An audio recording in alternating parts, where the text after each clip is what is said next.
today I am talking about and reviewing the novel Cold Bath Street by A.J. Hartley. This is a young adult ghost story that has been described as gothic horror, thriller, things like that. This story takes place in the city of Preston in Lancashire, Great Britain, which is actually the author's hometown, so this is perhaps his most autobiographical work. This book is about a 14-year-old boy named Preston, yes, he has the same name as the town, who was walking home from scouts one night and he gets attacked by something. This thing kills him and then he gets stuck in the time that he died at, which is 9:22 p.m. But it's not exactly in the present. He's dead and he's basically a ghost now.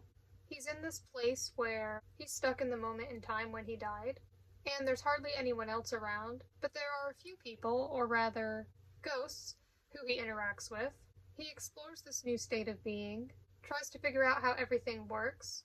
There are limitations and unseen rules for how he can live, or rather, be and exist in this state, and there are also some myths and legends about the town that he learns about, like stories about other people who have died, and these stories are actually relevant to where he is currently at. And as this little sentence on the front cover says, not even the dead are safe. There are some creepy things, there are some unknown, not completely understood dangers.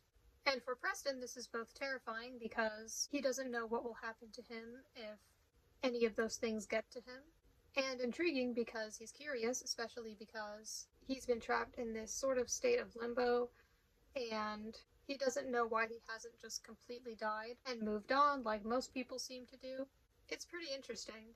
This takes place in 1978. Well, that's when it starts. That's the year Preston dies. There are a few different perspectives in the book, so that made it even more interesting. Preston's is the main one, but there's also the perspective of a girl named Tracy, whose family moved into Preston's house sometime after he died. And there's the perspective of the housekeeper of the church that Preston was a part of. Now, all these perspectives are very important, and they're a part of these characters figuring out everything that's going on and learning more about the myths and legends and the history of the town. I think Tracy and the housekeeper's perspectives are a part of this because, without saying too much, they are involved in these other strange things going on, whereas not everyone else is. This book was pretty good. I think it was pretty fast-paced and entertaining, and it was interesting to see all these weird, spooky things happening and to follow along with the characters as they learned about things and tried to solve the mysteries of their town and the supernatural creatures within it. I've never really read anything like this before. It definitely feels young adult. There's a lot of thought about themes such as feeling angry with and misunderstood by your parents, feeling insecure, topics such as those. These characters definitely have depth and emotion to them. I think some young people will definitely find characters like Preston and Tracy relatable. There are also some nice black and white illustrations throughout the book. I'll show you some. Like, for example, here's one, and there are quite a few of these throughout the book. I think that, along with the writing, makes this book feel very atmospheric. I really liked the setting of the almost completely empty and mostly silent town stuck in this perpetual evening.